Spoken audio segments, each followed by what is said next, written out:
right.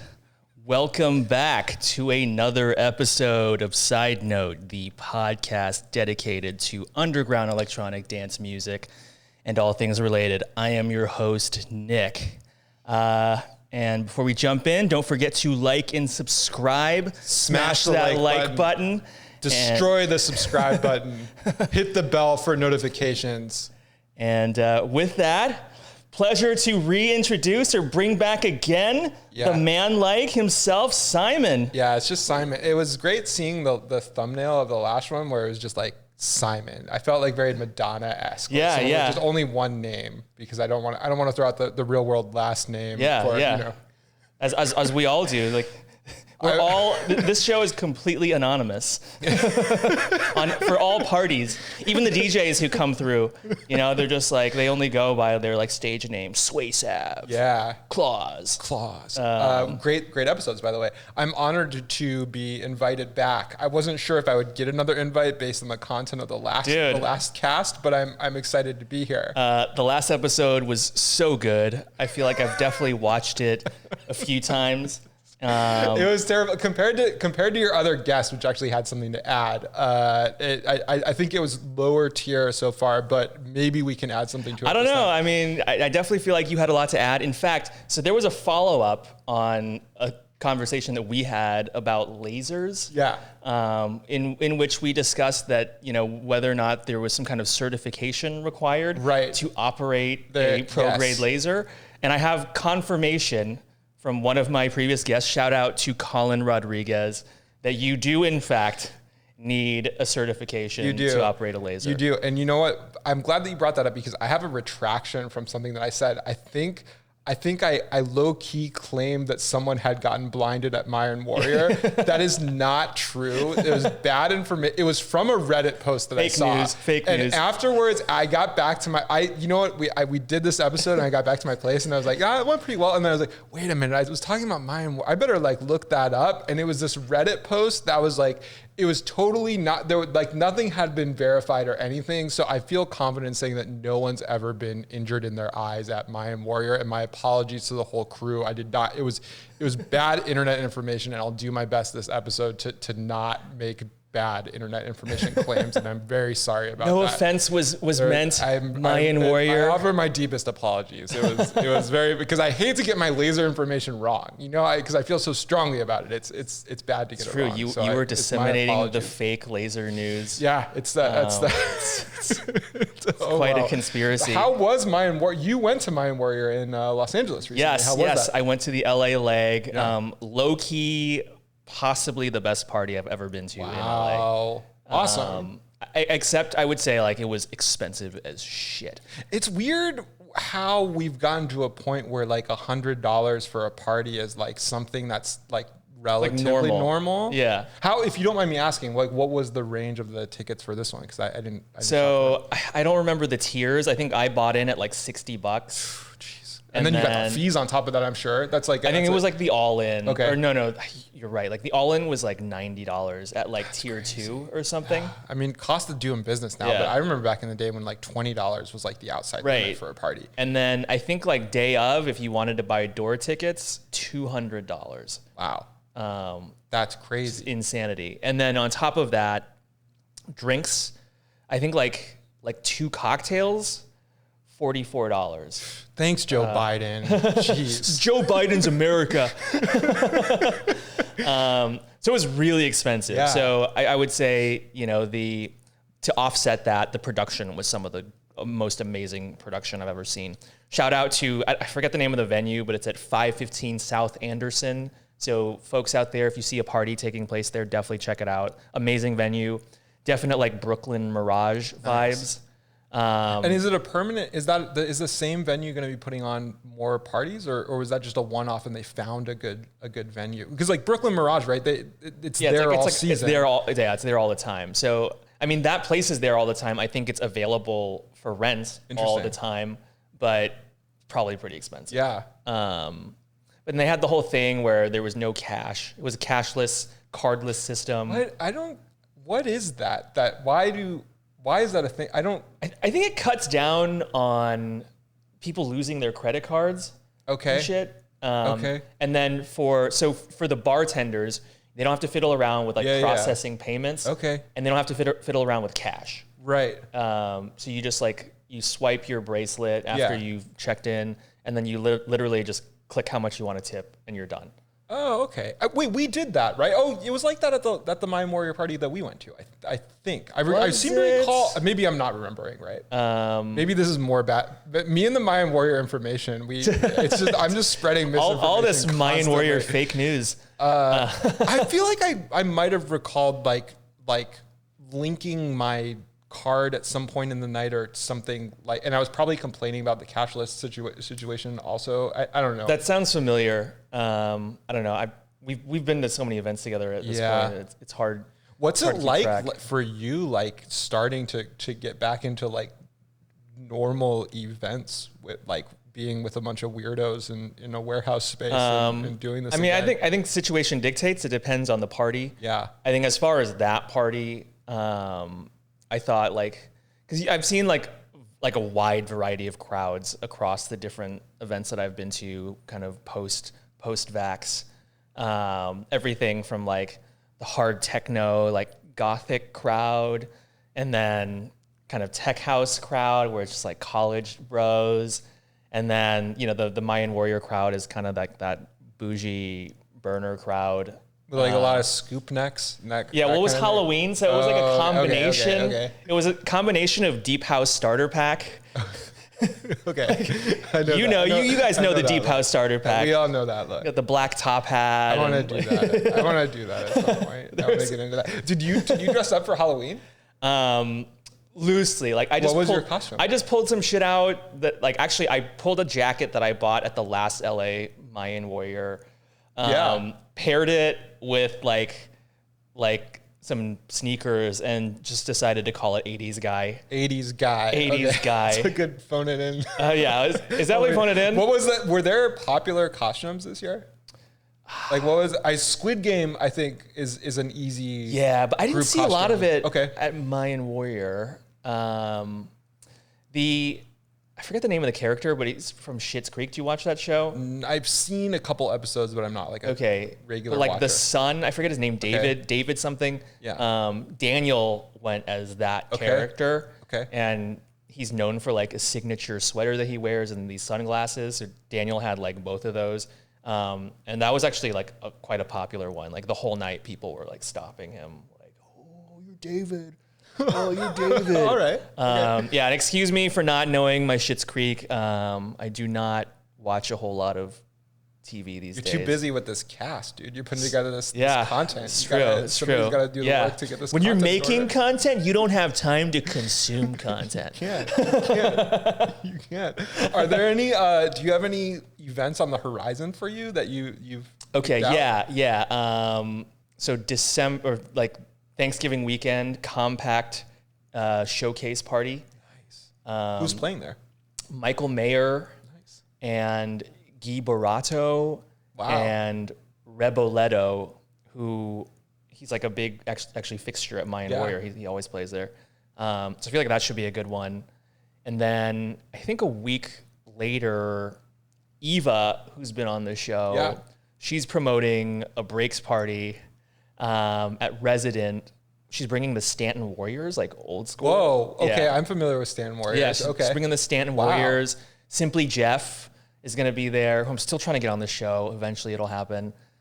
Simply Jeff, iconic LA-based breaks icon. That was redundant. Legend. And then Eva's going to play as well. And like what I most like about it is that they're keeping to the geriatric raver hours, which is where I'm at these days. Love that. It's good. Wait, so they're like, and it's like a it's going from like 8 party. to 2. That's convenient. That's so those clutch. Are nice. That's those so are nice. clutch. It's like great when you can get your raving in and then be back by like 3 a.m. Yeah. Do whatever you want. And then I think the day after that, I think it's a queer party. It's promoted. It's called He, She, They. But a DJ I'm really fucking into lately, Kim Ann Foxman, also amazing producer. What kind of? I'm not familiar. What kind of music does she play? She plays kind of like 90s inspired, but new like acid house, I would say. Okay. but it has very much kind of like an old school, like 90s aesthetic to where, you know, I remember listening to a lot of her sets early on when I first discovered her and be like, where did she find these fucking records? You know, like I thought she was kind of digging in to, you know, her crate and just finding all these gems from the 90s. And it turns out most of them are actually her own productions. Oh, really? So she's like amazing, like talented producer, like churning out these tracks that have this kind of old school aesthetic that are just, yeah, phenomenal. So I think that's kind of what's on the docket. I'm sure other stuff will kind of emerge. I don't know what I'm doing for New Year's or anything. I want to get a Moon Tribe in. Are you down for Moon Tribe? For sure. Shout out to Moon Tribe. Shout out to Moon Tribe. I've been trying to get Trevor on. Eventually, we'll get you, bro. I'm gonna get you in the hot seat at some point.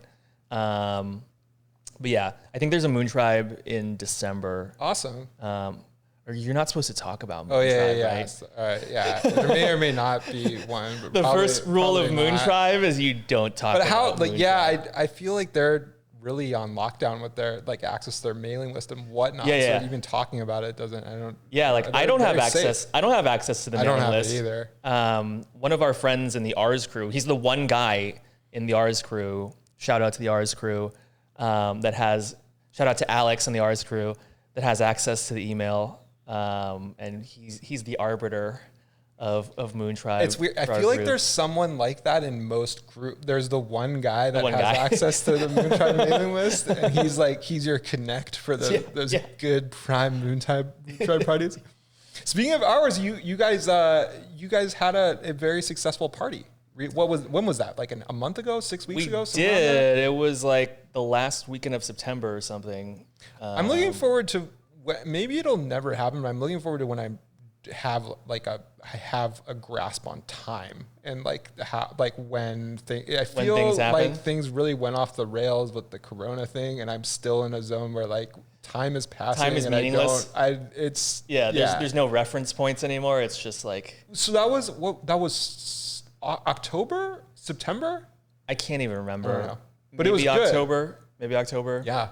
Yeah, it was pretty good. It was. I mean, I had a blast. Obviously, it was my first time playing out in like a year. You had that exclusive sunrise set. I did have. I thoroughly enjoyed. I did have the exclusive Nick Dang sunrise set in the mix. Yeah, check out my mix on Mixcloud. Like and subscribe. Do you find that you guys like iterating over the parties as you go on, or is it pretty much like it's all dialed in? It's like just a routine now, or do you guys like after each party? Do you have things that you want to change for future parties? Or yeah, I mean, I feel like it's always iterating. I mean, I am not the principal, right? Like the principals are DJ Michael Scott and Chris Leak, and yeah, I think after every one, they kind of decide like, oh, we need to change this, that, or the other thing. You know, I think timing is often subject to change. Like, when do we start?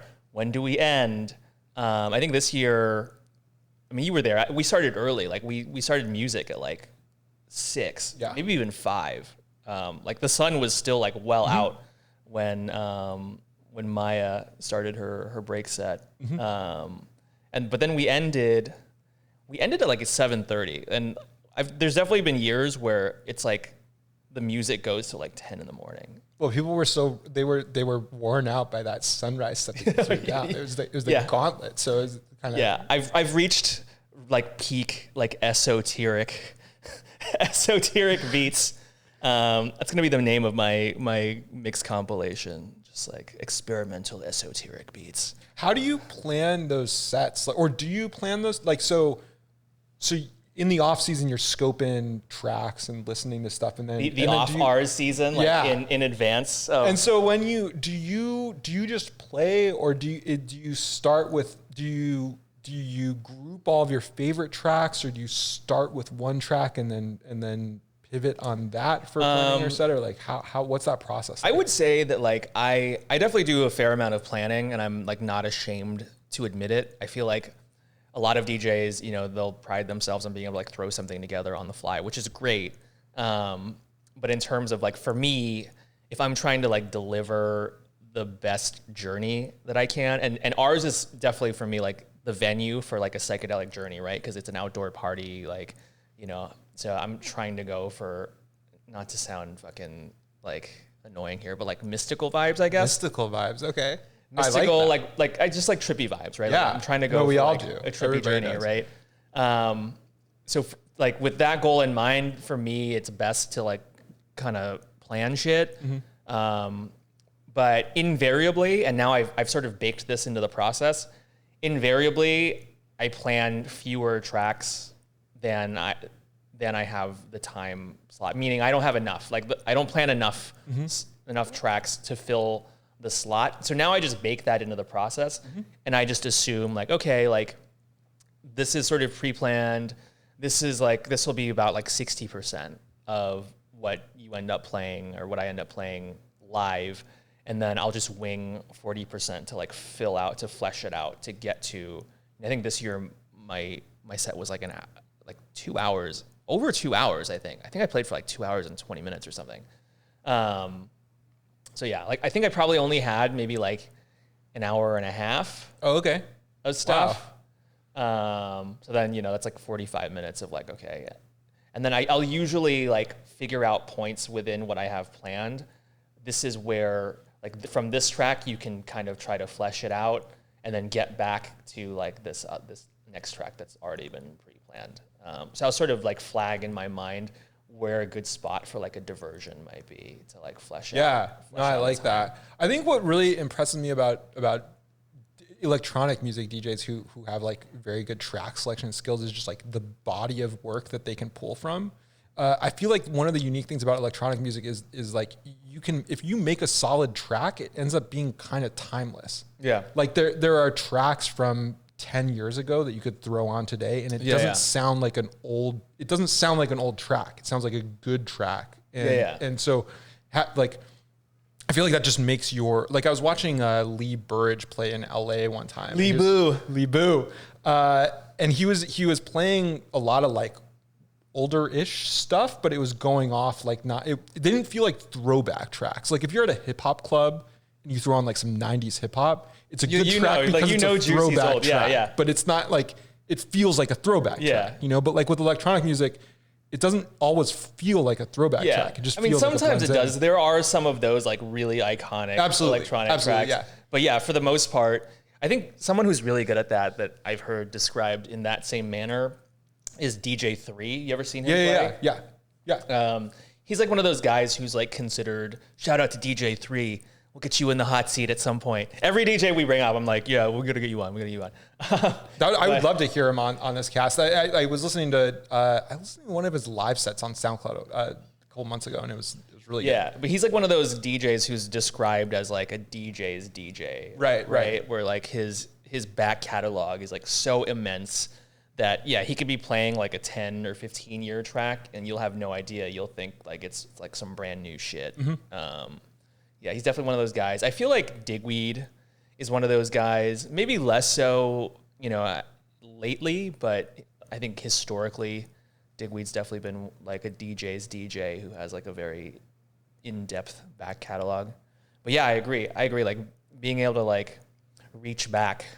And that's like one of those things, like not to like bring up like generational divide, but I do feel like it's something that kind of you have to have been around for a bit to be able to cultivate.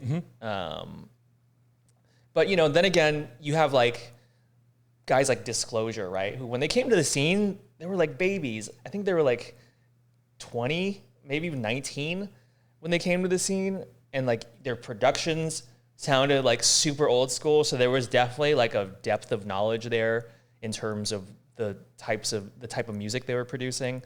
And then I think DJ wise too, they had like very kind of in-depth and like broad depth of knowledge. So, I mean, maybe it's not a generational thing, but it does require study. Yeah. I feel like. Absolutely. And one thing I was thinking about when you were playing at Hours is like, it seems like it in some ways it's a really difficult environment to play at because you don't get like, so it's a smaller party.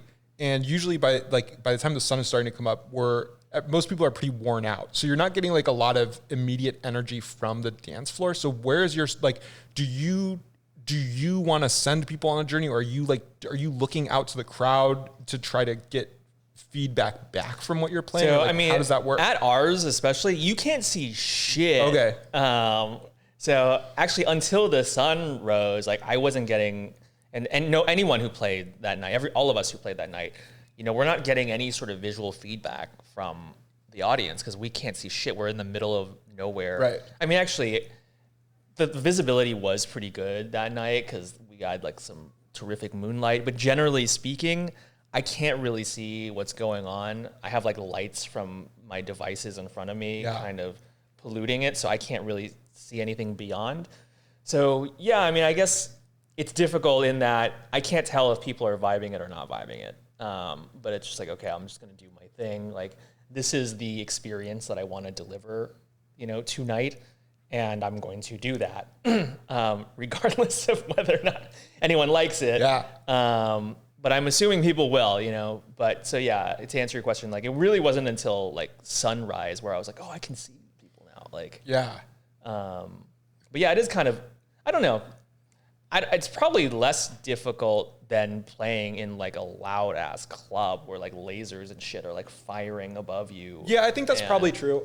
Although I feel like there's a divide in events that happens at some point. Like when you're a superstar DJ, I feel like feeding off energy and that whole like exchange between you and the crowd is less important because you just throw on the bangers. Like you're coming on in prime time, you have your bangers, which no one else in the night has played, and they're going to go off a certain way unless something goes very, very wrong. Whereas like if you're under that, there needs to be some kind of exchange or flow, and that becomes way more important, or it's more evident that the set isn't going how it should be going. Yeah, when it's more and like... there's also a different energy feel to being outside versus inside. And it's like, I think in some ways, like the what I would expect to be difficult with playing outside is the energy doesn't really collect. Like it just kind of goes everywhere into the surroundings. Yeah. You know? It just like, dissipates. Like you can feel like when you're in a small warehouse and like someone's playing bangers, like you can feel that. Whereas like if you're outside, the sound kind of goes away and there's not like, it doesn't collect the same. Or I would expect. I've never played out like that, so maybe I'm. I definitely feel like that's like a good observation, right? Because it's not being collected indoors. Mm-hmm. Everything just kind of dissipates out into Mother Nature. So it's definitely a different vibe. But Chris Leak has talked about it, where he talks about how when he's selecting for outdoor parties, he's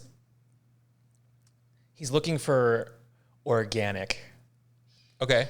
Organic in like the character of the sound? Music, yeah. And not that's not to say like organic house, like Playa Tech vibes. That's not what he's talking about. I love that Playa Tech. But yeah, he's going for music that kind of has a vibe of like organic, maybe almost like world music. Okay.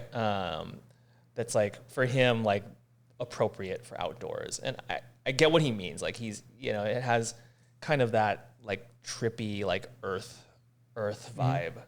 I don't know how to describe it.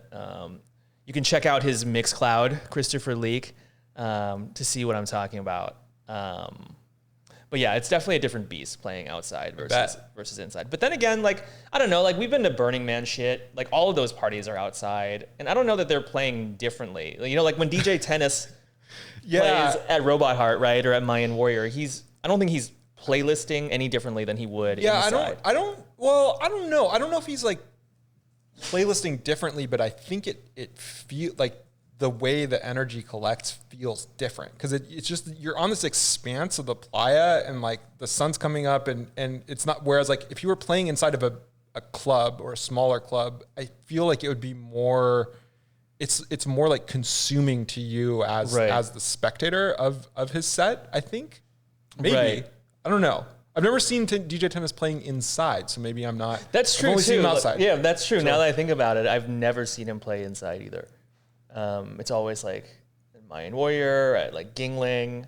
I think it's all as like some aspect is like the trippiness, where I feel like if you're inside and can't go anywhere, it's like the trippiness is more overwhelming. Whereas if you could walk off 100 yards and take a break for a minute, it's like you're kind of removed from it, sort of. Or right. I don't know. But speaking of, I feel like we have yet to debrief on a few like major stuff, events, big developments that you've been to. of. So one, you went to Renegade Burn. I did go to Renegade Burn. People need to hear about Renegade Burn. Yeah, I was there for. Well, I'm not the source on Renegade Burn. I was only there for about 24 hours or longer. But still, I mean, that's FOMO hit me. Hardcore shit. It was a lot. So we're in LA, and I was watching the live stream from Renegade Burn. Yeah, I think you sent me. You sent me like a YouTube live stream. Yeah, I sent it to you earlier in the week, and I think for me, it just like through the week, the FOMO just grew and grew and grew. And I'd been busy with work, so couldn't leave early, but. I think on Friday morning, I just decided to do it, drive up there, rented a car, left around 6 from LA, drove straight up to the playa, got there about, I think 6 in the morning, maybe 7 in the morning, and then just went at it for about 24 hours. How long were you driving? Like 10 hours? I think it was about 12 all in. I had stopped in the Bay Area to pick up a friend, and then we went straight up. I think that only added about an hour, but it was a straight drive. I want to say like 12, 13 hours or so is where we made it in. Because it's 6 up to the Bay Area and then another 6, I think, to Playa. Shit, so 13 hours, 12, 13 hours to get to no sleep to BRC. No sleep, just drive. We drove directly. Well, the great thing about Renegade Burn was there's no gate, no security, no anything. Just ride. So there's right no in. lines. I mean, you just pull off from the whatever highway that is, and then you just drive onto the playa generally in the direction of wherever you think Burning Man. There's not even like there's no cones or anything like no cones, no nothing. I mean, there was no infrastructure whatsoever. So and that was awesome. I mean, there weren't any issues getting on, and it was nice not having to stop, and also like leaving was super easy also. But we drove. I think it must have been like 7, 8 in the morning when we were actually at what not Burning Man was. Drove directly up to Robot Heart. I think Diplo was on or going on when we got there. Robot Heart? Robot Heart. It's odd. He's played Robot Heart a couple times before, but this was interesting. And speaking of like changing programming different for Burning Man or outdoor, he was playing it was almost like disco house-ish. Like it was very housey, unlike stuff that I've seen him play recently. It was tolerable. I mean, I'm not gonna hate. I feel like Diplo is a selector. Like he has good track selection at times. And, I'm not gonna hate on the side. It was fun. We came across these, like, there were a lot of people at not Burning Man where it was their first time at Burning Man, or what they thought was Burning Man, or what should be Burning. Like I feel like about maybe like half of the people I met, it was their first time there, and we saw a woman and a man who came upon us when we were drinking water out of the back of the car. We had a bunch of water and we were hydrating at Robot Heart, and these people came up to us just looking super haggard, had no water. It was their first time at Burning Man, had been out all night. They were like, hey, could you help us? Do you guys have any extra water that you would? They were lost. They were lost. I guess they had rented an RV with a bunch of friends, but only had one key to the RV, and one of their friends had disappeared, so none of them could get into the RV, but they also didn't know where their RV was, and it was just like, wow. Dude, that sounds like me at the Burn, where actually I came prepared but never had any of my shit with me. You did. It was great. It was the amount of planning, but then the lack of preparation when you were actually there was fascinating. Yeah, never had my water, never had my cup. Yeah. I feel like Burning Man is like not as difficult to put together as some people claim that it is. Although it depends on the type of experience that you. It depends how like the level of discomfort you can tolerate. Yeah, I think your threshold is probably a lot higher than mine. I think that's probably true. That's probably true.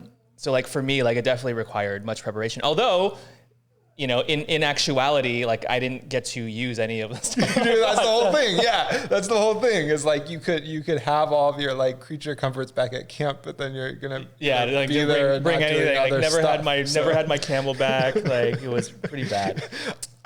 Renegade Man was an interesting social experiment. Is it Renegade Man or not Burning Man? Like it's like all the same. Some people were calling it okay. Plan B. I don't really understand what it felt a lot like Burning. There must have been 25,000 plus people there. What? Yeah. Okay. I mean, it's hard. I'm not an expert on estimating crowds, but it was a large thing. It was big.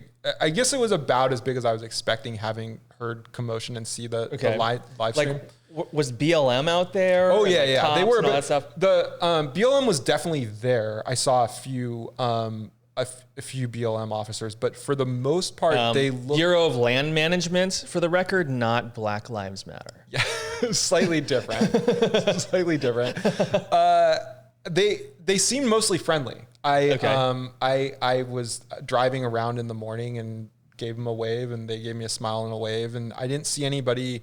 I saw a couple altercations where like you ever see somebody at a festival or see somebody like in a run-in with the cops, and you just know like that's not their first run-in with the cop. Like you just see them, and you're like, this isn't an uncommon occurrence for this person to be. I feel like those people, you can always see them talking a lot.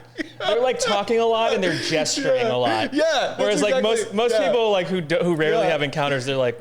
Yeah, it's like, and that's I only saw one kind of like big situation, which was at night on Saturday. It must have been like 1-2 in the morning, and there were a lot of BLM cars, and some woman who was going through something, but I just thought like, this isn't her first time dealing with the cops like this.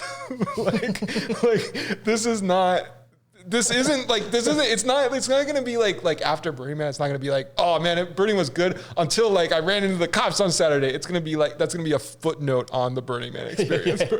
It's mostly normal. Just like, normal course. They were there. I think I don't know if they were understaffed or just decided not to deal with it, but there were not a lot. And the ones that I encountered personally seemed friendly. They weren't like posted up. Well, the only real like big sound car, or there were art cars. There were a lot of art cars, but like the big like sound camp that I saw was Robot Heart this year. There were some others. There was no Mind Warrior, right? No, but there was a guy with a lot of lasers on the outskirts. Oh, like tricking people? So there was a guy, I didn't even get to him, but we saw like in the middle of the night on Saturday, we saw these like major lasers, and they looked like the Mind Warrior lasers. So I thought like, whoa, that's crazy. They're here. I hadn't heard that they were here. Let's go check them out. And we started biking. Part of the thing about the playa this year was there was a huge patch that was like super sick. Well, why would you bike? Couldn't you just drive everywhere though? So I didn't want to push the driving situation too much. I just didn't need to. We didn't bring bikes with us, but these guys gave us bikes.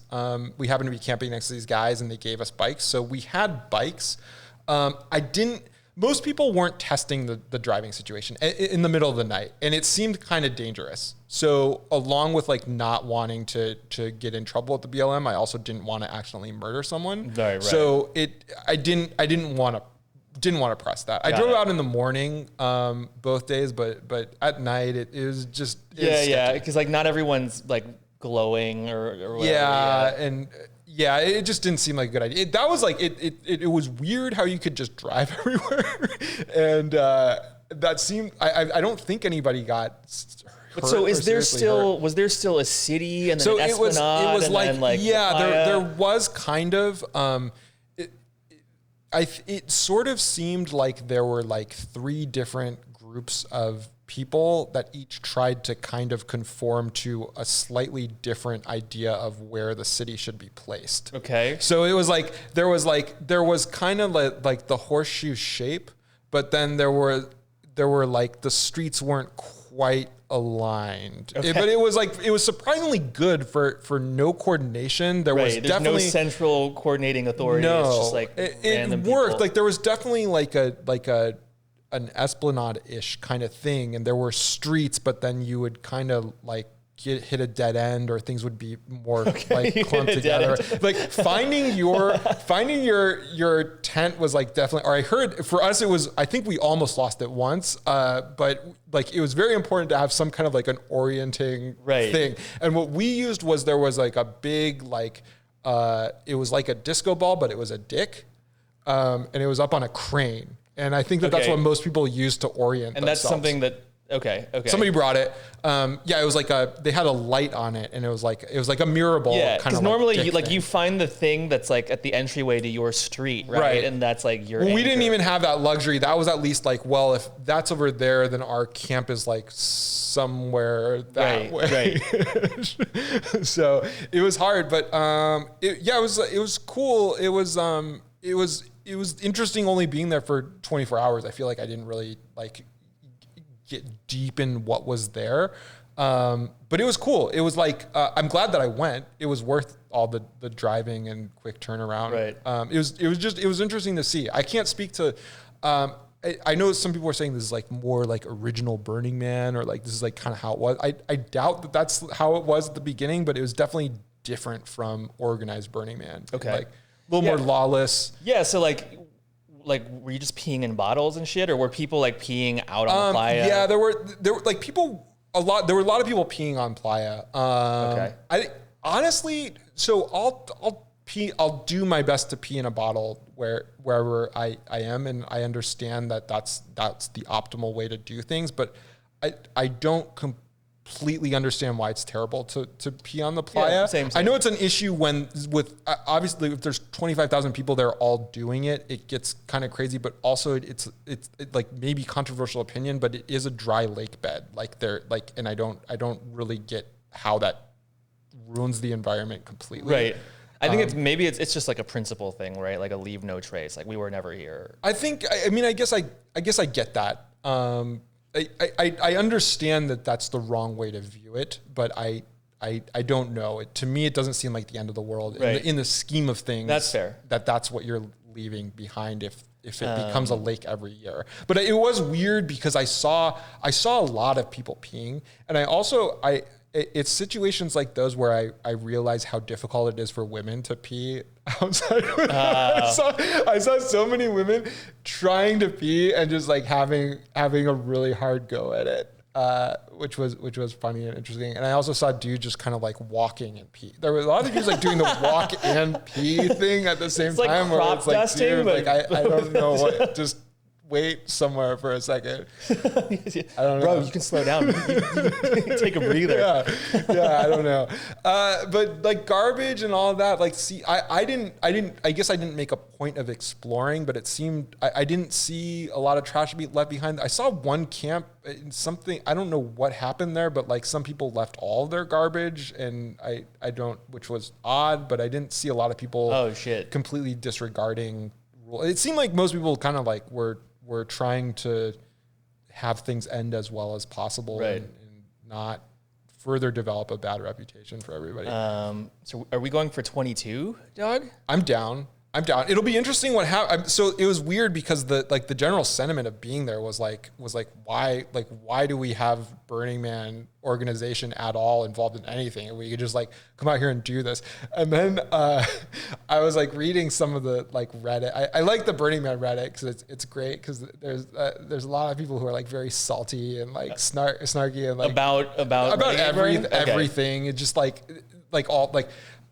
Just everything. There's a spectrum of people. On like one side is like everybody's welcome, and the other side is like I'm a burner. I've been a burner since '92, and like why are you guys like what's the deal with Robot Heart, My Warrior? Who are these people?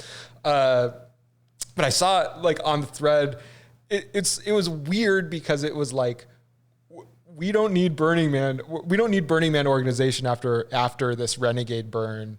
So let's start a collective of people who will handle the permitting process So let's start a different organization. For not Burning Man, and then we'll put together money from the donations we get to pay for art to come out. And it's like, irony you've much. just reinvented Burning Man organization. It's like, if you like, they've done this much longer than you. I have a hard time trusting some dude on the internet to pull off an 80,000 person event. Like, I doubt that you'll do it better than them. Why don't you just get involved and try to change things? Plus, I mean, regular burn is like awesome. Like, there's tons of infrastructure, tons of clean porta potties that are getting drained daily. Yeah. There's center camp. There's plenty of ice. Yeah, I mean, the streets have no dead ends. I don't know anything about what it actually takes to produce an event at all, but my assumption is that people underestimate the amount of infrastructure and planning that you need, like with a 20,000 person event versus a 70, 80,000 person event. Like, I think it becomes expendially more planning and infrastructure after you hit a certain point.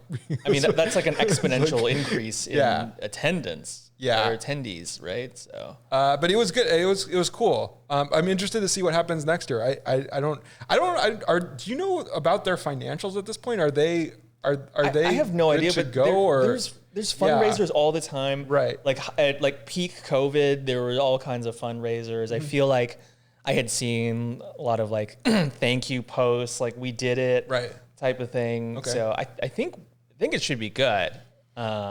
Presumably. Yeah, it'll be interesting. But they announced a new theme, right, for 22. So it looks like it's moving forward. So I want to do that. And the one that I haven't done that you recommended is LIB. Yeah, they didn't have it this year. I don't think I saw any. There is an LIB. Oh, there in is 22. Okay. In 22, okay. Yeah, okay. I think it's in like May of 22. Yeah, I used to like it. It's close to a mini Burning Man, right? Yeah, kind of. Because the way you had described it, it's like festival Burning Man, right? So it's like the burn, but it's like Kush. I think it comes like about as close as you for like a commercial event where there are vendors and there's like bars and an organized schedule. It seems like it comes about as close as you could get to Burning Man without. That seems like something that I would definitely be. It's into. cool. Yeah. It's cool. I haven't been to the new venue. I heard it's really nice. It used to be at that. What's that campground like the something Oak campground? It's in it's south. Anyways, they changed venue. They changed venue to somewhere around like Bakersfield-ish. Okay. So I haven't been to the new one. But it's cool. I think they do a good job at it. I mean, it sounds like hospitable commercial burn, which like I could be down with that. It's manageable. Yeah, I could be down with that. Yeah, it's cool. But so switching gears. On top of Renegade Burn, this guy leads a life of adventure. Oh, I wish. You also did Outside Lands. I did, which is like totally not a. You know what's weird is I was feeling really old this year because I bought my ticket for Outside Lands 2 years or over a year and a half ago when prior to the previous iteration being canceled by COVID, I bought my ticket and I've just kind of been sitting on it. And I think the lineup has fluctuated a bit due to cancellations and scheduling and whatnot. So I think I went on the site to check the lineup a couple days before the event, and I was like, I don't know anybody else. I know like 3 people on the lineup playing at the main stages. So because it's more of like a Coachella type lineup, right? It's Coachella, but even it's much. It's like. It's like a quarter of the size of Coachella. Okay. It's small. It's in Golden Gate Park, and it's very like compact. There's not a lot of like walking from stage to stage doesn't take long. And it felt really crowded this year. Crowded, yeah. Okay. Like a lot of people. So you've been before? Yeah. So we've been going. The reason I go without it being like. I never really care about the music. I've been going with my friends for the last several years. So it's like our tradition, and it's a cool way to like see friends in San Francisco and catch up and be in Gold. I love the venue. The venue's beautiful. It's just the music itself. I'm like, whatever about. I don't even know who we saw this year. We saw Lizzo. Okay. I feel like we were just like walking around trying to figure out who to see. They had a new all electronic tent called the Soma tent this year. Okay. But we didn't even make it in there. Wow. The line was, every time I walked past it, the line was like super long. People just want to rave. Yo, they do. Yeah, they do. I don't blame them, but it was like, I don't like to wait in lines at festivals. And it was like I don't know. It didn't really seem worth it. If I thought more about it, I would have like maybe tried to plan it out and go in there earlier in the day and then just post up and be in there. But towards the end of each day, the line looked like it must have been at least half hour, 45 minutes to get in at the minimum. So yeah, it was weird. It's just weird being at a festival again, kind of, I guess. And I feel like that's true. I was feeling like a full-fledged festival post-COVID. It was a full festival. I mean, I don't think there were any it was all outdoors. You needed a vaccination or a negative test to get in, and then for the Soma tents, because it was inside, you needed to show proof of vaccination. So those were the restrictions. But besides that, inside it was whatever, being outside. But I think it's like, I think probably for the last 10 years of my life, I've been feeling progressively older each time I go to a festival. Of course. You know, which is always a letdown. But I think I felt older this year because I didn't have my yearly exposure to this environment. So like I feel like at least like if I was doing it, I was doing festivals once a year. Oh, because of the gap? Kind of like prime me. Because of the gap? Yeah, and I feel like it would be I feel slightly older each year, but this year it was like being back in that environment again was like, it was a shock. It was a bit of a shock. Yeah, I mean, I definitely relate. I was talking with someone else, or she was a little younger than me. Although when she said, well, I had met her for the first time, and she said, well, I don't know how old you are. How old are you? Because we were talking about age and whatnot. And I said that, and she said, I'm like 3 years younger than you. It made me feel old also. But we were talking about the music, and we were talking about kind of like modern current hip hop versus what we were interested in. And I felt myself saying like, I don't understand this current music, and then hearing myself say that, I'm here. I'm old. I'm all of a sudden I'm old. It's weird. Definitely relate. Like the music is just unstoppable. It's this, any music, right? It's just like a train that keeps going, whether you're on it or you're off of it. And I can see now where like the boomers were like, what is this hip hop shit that you're listening to? Yeah. And now more and more feeling the same way. I mean, I definitely feel it a little bit. I don't know. I feel like if I'm suitably fucked up enough, I can enjoy anything. And then, obviously. And then it's like, oh, I get it. But yeah, like the first reaction though is like, what is this? Yeah.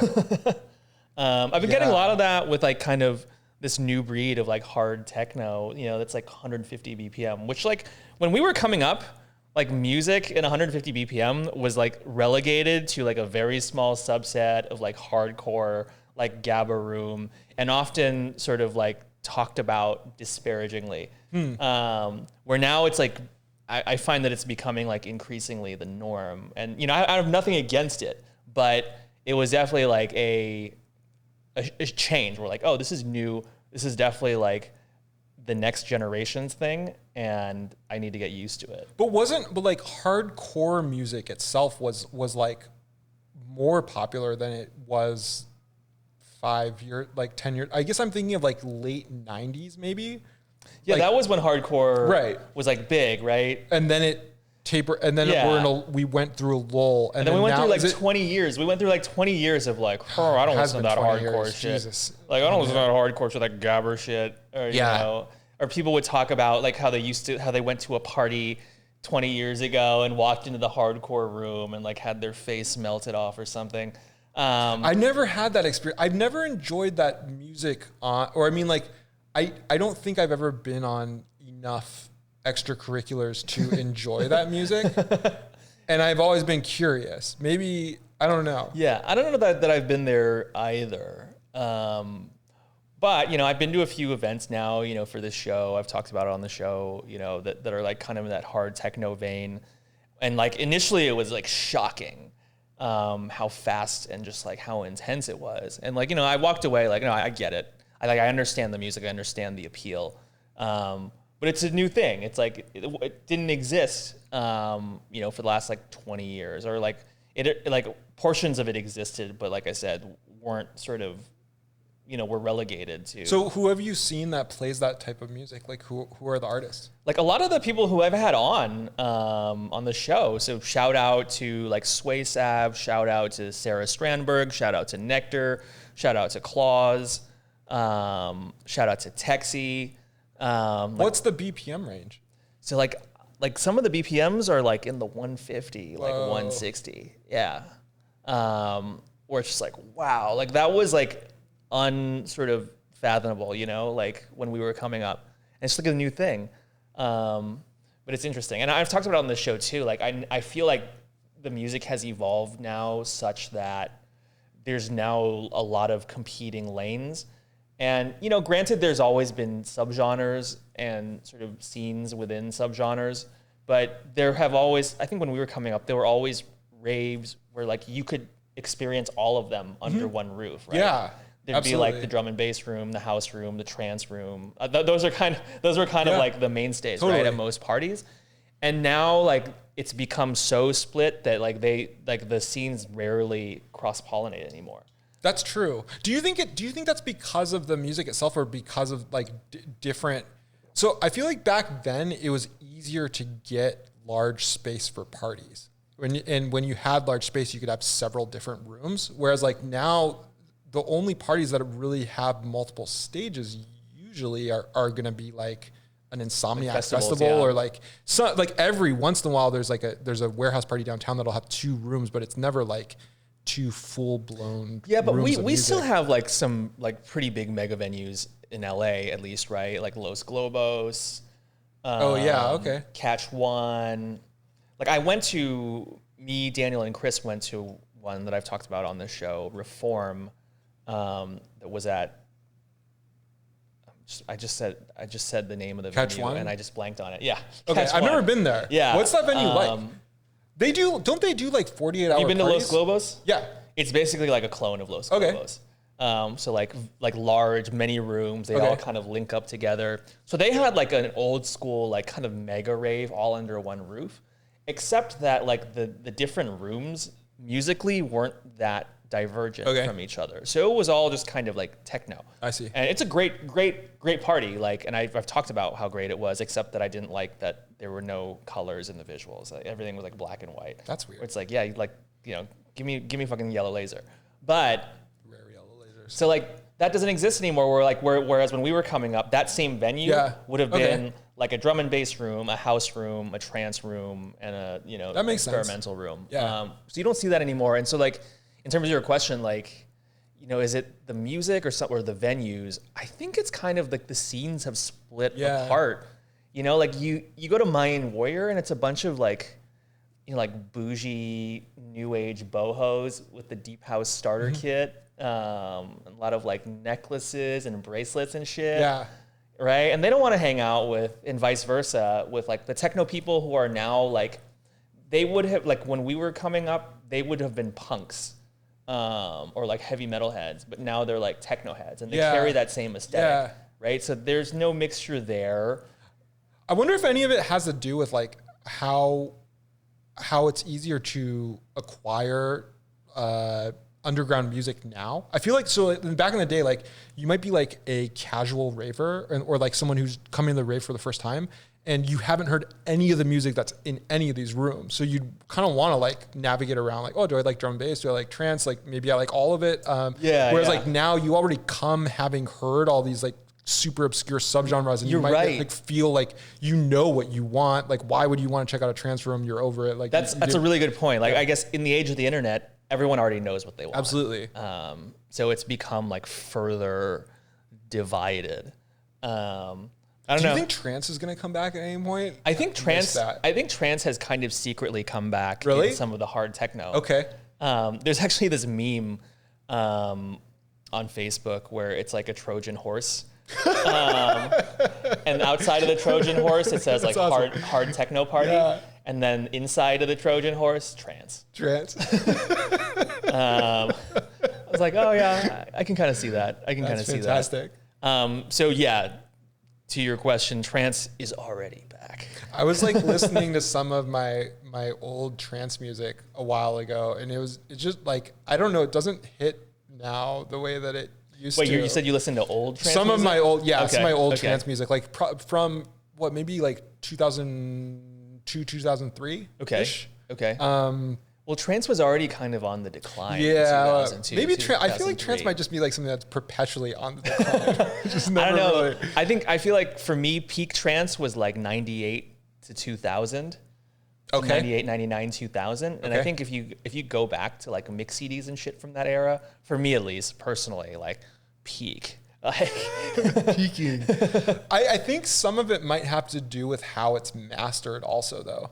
Cause I feel like when I listen to mix CDs from back in that era versus tracks that I hear now on headphones, they don't hit the same, and they must have in their environments when they're like in clubs, they must have hit. I feel like now everything's engineered to sound good on headphones. oh, so you're saying the old stuff maybe sounds flat to you? On headphones, Okay. but maybe that was it was mastered for club systems, or Yeah. because I think there was like, Or I would say it's probably because the underlying tracks are off of vinyl. yeah, that could be it too. And so it's the underlying tracks that are being played are being recorded from like an analog mixer from vinyl, and then the tracks themselves are being made using analog equipment. Yeah, that could be it. Whereas it's all digital and all optimized for like digital consumption today. I don't know. That's me theorizing, but That could be it. Makes a lot of sense. but so Outside Lands, how many days were you there? We went to, it's a 3-day festival. Okay. We the last few years we've been too lazy to go on Sunday. We were again too lazy to go this year on Sunday. Okay, so you did like a Friday, Saturday. We did Friday, Saturday. Okay. Yeah. It was good. I mean, it's a good time. It's just that music wise, it wasn't completely my cup of tea. Probably this year more so than other years. You know who I saw one time at Outside Lands who I did not expect to like but loved? Metallica. Okay. I saw them one year and they put on a show. They tried to sue you afterward? They did not. I had my royalty bootleg money? recorder on me. Did you ever get one of those notices back in the day? No. I don't know what happened. Like, were those ever legit, or because weren't law firms just like sending them out not prepared to do any litigation? Yeah, I don't think... It was weird. I remember I definitely got one from Dr. You got Dre. one? Whoa, Yeah. okay. Yeah, I 100% received a notice through Napster or something, like, from Dr. Dre. And did you pay it? No, like... What did he want, like $50,000? No, there was like some optionality there. Yeah. Where it was like cease now Yeah. or pay. So I was just like, oh, okay. I guess I'm turning off uploading. yeah, that was the only trick is you just like, and you get better connection speeds that way. So okay, cool. I was like, oh, so I can download, but I can't upload. Okay, I get it. That makes sense. So you just left it. You just turned off uploading and left it alone. Yeah. I had like I was on dial-up all the way through like ending high school and living at home. So Okay. that was never really an option for me. Like I'd cop an MP3 every once in a while, but it would Okay. take like 2 days to download. But in college though, right? Or was it that so shit already gone by the time you were in college? In college, oh no, it was a free for all. So I don't know if I'm even like supposed to talk about, maybe this was like a secret that was like very illegal, but we had this like, so the UC system is connected by the internet 2, which is its own network and like super, super fast. So there was someone had written a file sharing system that used this internet 2 network. So, Yeah. And you had to be like connected from inside the school at the dorms or in the library or whatever to access it. I remember that. But when you were on it, you get movies. was the fastest shit It was ever. so Yeah. fast. Like even compared to what I see now, it Yeah. was fast. It was like T1. It was blazingly T1 fast. connection. So wasn't we it would use that. DC? Wasn't it DC Yeah, plus it was, plus? Yeah. Direct Connect plus. Yeah. We was on it. Yeah. It was awesome. It was awesome. I was on that shit. It was so good. Yeah, it was really good. But yeah, that was fantastic. Get all my stuff that way.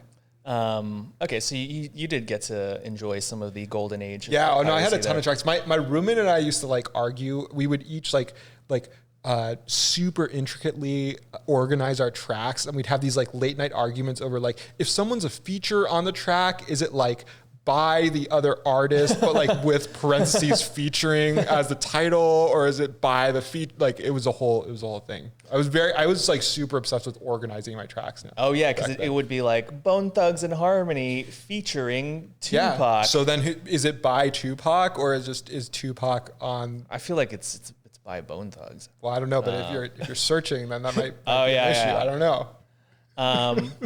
But so what is on your docket for the next couple months? Well, I'm going to Colombia in January. Some ayahuasca. Yeah. Right. So among other things, but going down there in January, mid-January, and then I don't know how. I think I'm going to stay for a while. So I think at least maybe 6 weeks or so. Whoa. Yeah. Okay. Yeah. So that'll be big.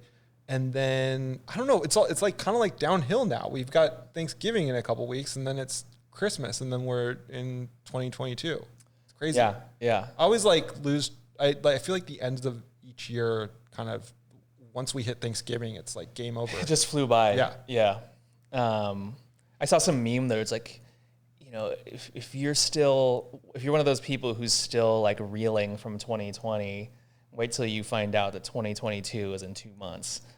That hits. Yeah, right? Yeah, I'm right there. I haven't really scoped the parties. It would be cool to hit something before the end of the year. I was thinking about seeing Adriatic on Friday, but I was too lazy. I was gonna send you that listing. Yeah, you told me that was like one of your most. The City Fox Adriatic party was awesome. I've seen him a couple times since, and it wasn't. They're good, but it wasn't the. I think it was that party itself that like really was awesome. But yeah, I was too lazy. I also noticed like it was weird on the event information that it's weird when they talk about like buying tables at yeah, I saw that's a limited number of tables available. What's the vibe going to be like? Yeah. Where? I don't even know what venue it is. Doesn't make sense. It's kind of a little thrown off by that. For an Adriatic party. Yeah. Well, you should come to the Compact party in a few weeks. I'm down. If I'm around, I'm down for that. Okay. It's been entirely too long since I've been out in LA. And then early 2022, I'm going to Mexico. Yeah. What are you all set with your plans for that now? Yeah. So all set. Going to City Fox's Mexico like departure. Like I think it's a 5-day festival. It's going to be rough. Oh man. Is that in Tulum? It's in Playa del Carmen. Where is Playa del Carmen in relation to? It's like Cancun. Else? Then south of that is Playa del Carmen, and then south of that is Tulum. So it's like smack in between. I've never been to Tulum, so I'm gonna see if I'm going with my little brother and his wife. I'm gonna see if we can maybe do like a day trip to Tulum or something during that like 5-day bonanza. Have you been to Cancun? As a kid, so I've never been as an adult, so it'll be interesting. And then I don't know what else, but then we have Coachella coming up. Oh, right, you do. April 22. Whoa. Okay. Are you in? Would you go? I might have one more in me. So because we're getting old. Yeah. We're doing it VIP this time. Okay. What are the benefits of VIP at Coachella? So there's no lines anywhere. Can you get if you're like, are you an influencer now? Can you? I'm not at that level yet. Kind of angle for no. I don't think I'm at that level. Okay. No. Could you get a press pass or something? I don't. You should try to. Oh, work. maybe. You should. I might be able to get a press pass, right? Like I'm covering this for YouTube. I'll look into that. That's actually a good idea. It's a really good idea. But regardless, I think we're gonna like. It's gonna hurt a little bit within the pocketbook, but we're gonna spring for the VIP. What's VIP, if you don't mind me asking? It's like a G. That's not that bad. That's double? What's a ticket's normally like 500? Yeah, something like that. Yeah, like 600. And you get clean bathrooms. You get clean real bathrooms, so no portas. Cool. I think every tent or stage has like an area for you. That's cool. And then there's like a separate entry into the festival. That's also cool. Because there's a line like every day, right? Bad. You show up to try to get in. It's like a long line. Yeah. I think there's like a handful of shit that basically just makes your experience like a little more hospitable. You know what Outside Land was doing for they had, in addition to they had these like weird, like flushing toilets instead of porta potties in a lot of the places. And I don't understand how those were built or how they worked, but they also had these like troughs for dudes, which I thought was like cool, but the partition situation was a little weird and I felt kind of uncomfortable using them. So was there a partition? There were like, or were there partitions? There were partitions every 10 feet. Okay, so it would be like 3 guys. It's like 3 guys bunched together, and then 3 guys bunched together, and 3 guys bunched together. Yeah, but it was the way it was sized. I felt uncomfortable. It was uncomfortable. Any trough situations in general are uncomfortable, right? Yeah. I think you just have to be at the point where you're fucked up enough not to care. Yeah. That's basically that's the solution.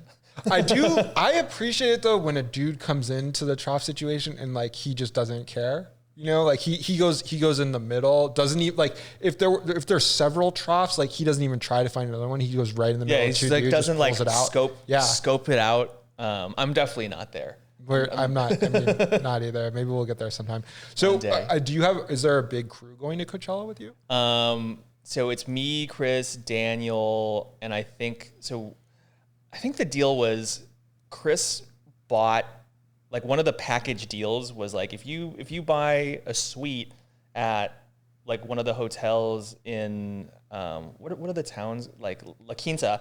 In La Quinta, if you buy a suite in La Quinta, it comes with 2 free, or not free, but the price is obviously built into the suite, right? But it comes with 2 VIP passes. Oh, okay. So we still need to get at least 1 more, and then the suite is going to be able to accommodate, I think, like 6. So wait, so there's still VIP tickets available? No, we're gonna have to do it aftermarket. We're gonna have to do it aftermarket. Got it. But so basically, we have room for 3 more. Got it. I'll consider. Are you? I assume you guys are just gonna be in the Mojave tent the whole time. Or you? Or what? No, you mean is Sahara. it the Mojave? Oh, Sahara. You mean Sahara. My bad. I messed that up. Sahara. Actually, so I've only been to Coachella once, and I didn't step foot in the Sahara tent. It's I haven't been in it, I went once to Coachella since they made it like 2 times the size of what it was previously. But like I walked past that thing and I was like, whoa, there's too many they're like even just the bros on the periphery. No, and like, then just like the music, like you can hear the music coming from there. Every time I would come close to it, I would just hear like DJ Snake or like something like that. Yeah. Like really like loud, like fax machines, like having sex. I'm like, yeah, we're gonna keep going.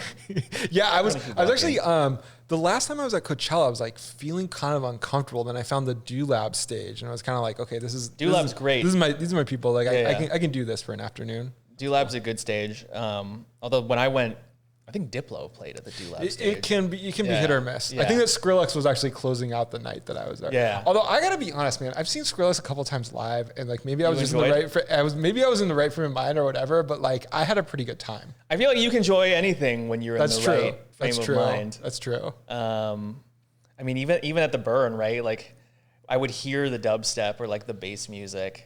And sometimes like the lasers looked good enough. They'll draw you in. Where it was like, you're just close enough. Yeah. I need to be there. Well, we can continue our chat about party schedule offline and debrief about it in post on the pod. We'll get that in post. But yeah, I'm excited for. I think I was saying the exact same thing last year at this time, but I'm excited for whenever things get back to normal. It seems like we're in this weird place where like things just might never actually get back to normal. Yeah, I don't think it's like fully going to be in the rear view till 2025. That's my guess. That's such a long time. Yeah. Oh man. Yeah. Yeah. But I don't think masks are going anywhere anytime soon. I don't think like vaccine passport or whatever you want to call it is going anywhere. I think, we're in for another couple more years of this shit, I think. But the good news is there's festivals. That's true. We're back to as long as we have festivals, we can make it. I mean, there was definitely a time like, peak lockdown where I was like, do you think we'll ever experience amplified sound again? Like, I don't know. It's true. I don't know if we're going to experience that. So the fact that we can and have is pretty legit. I know. I'm thankful for amplified sound this year for Thanksgiving. Yeah. That's what I'm thankful for. Totally grateful for lasers and amplified sound. So necessary. And this audience. Yeah. Shout out to everybody watching this. Yeah. Shout out. Thank you to the audience. I think this is episode like 17 now. That's awesome, which man. is You're getting after it. Yeah, I love it. That's pretty incomprehensible that, you know, we've sat in this chair for 16 times and 2 of them with you, man. Yeah, I'm honored. Again, I realize that I'm probably the least interesting guest that you have, but I've been your content's been great, and I like it, and I also I'm seeing the view counts go up and up and up. That's, slowly. I'm excited for you, man. But You're, far too humble, man. it. People have come up to me like, "Oh, I love." No, never happened. No, like never happened. Yep, Brett. Shout out to Brett from the Artist Crew. Definitely like love. Just call, dude. Your episode, Simon's so funny. That's not true. My little brother loved your episode. I'll have to try to pull some more humor together if I'm ever on here again. I feel like this was mostly just housekeeping. We caught up. This was like we haven't talked in a while, and this was kind of just like we got a little distracted just catching up. That's the beauty of it, though. Yeah, it's beautiful. That's the beauty of it, though. Like our routine catching up can just be somebody else's entertaining content. Camera, man. Yeah. Let's do it. Yeah. Well, awesome, man. Thank you. Thank you for having me. Congratulations. Thank you as always. This is actually, my pleasure. For those who don't know, this is actually the 3rd time that you've sat in the pod chair. Yeah, save the original. Yeah. So we did like a practice kind of episode before you really started.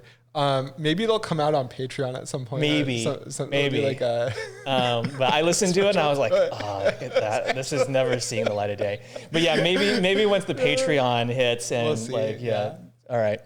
Well, thanks, folks. Don't forget to like and subscribe. Smash the like button. Demolish the subscribe button. Hit the bell for notifications. Please do. And we'll see you next week. Later, everybody.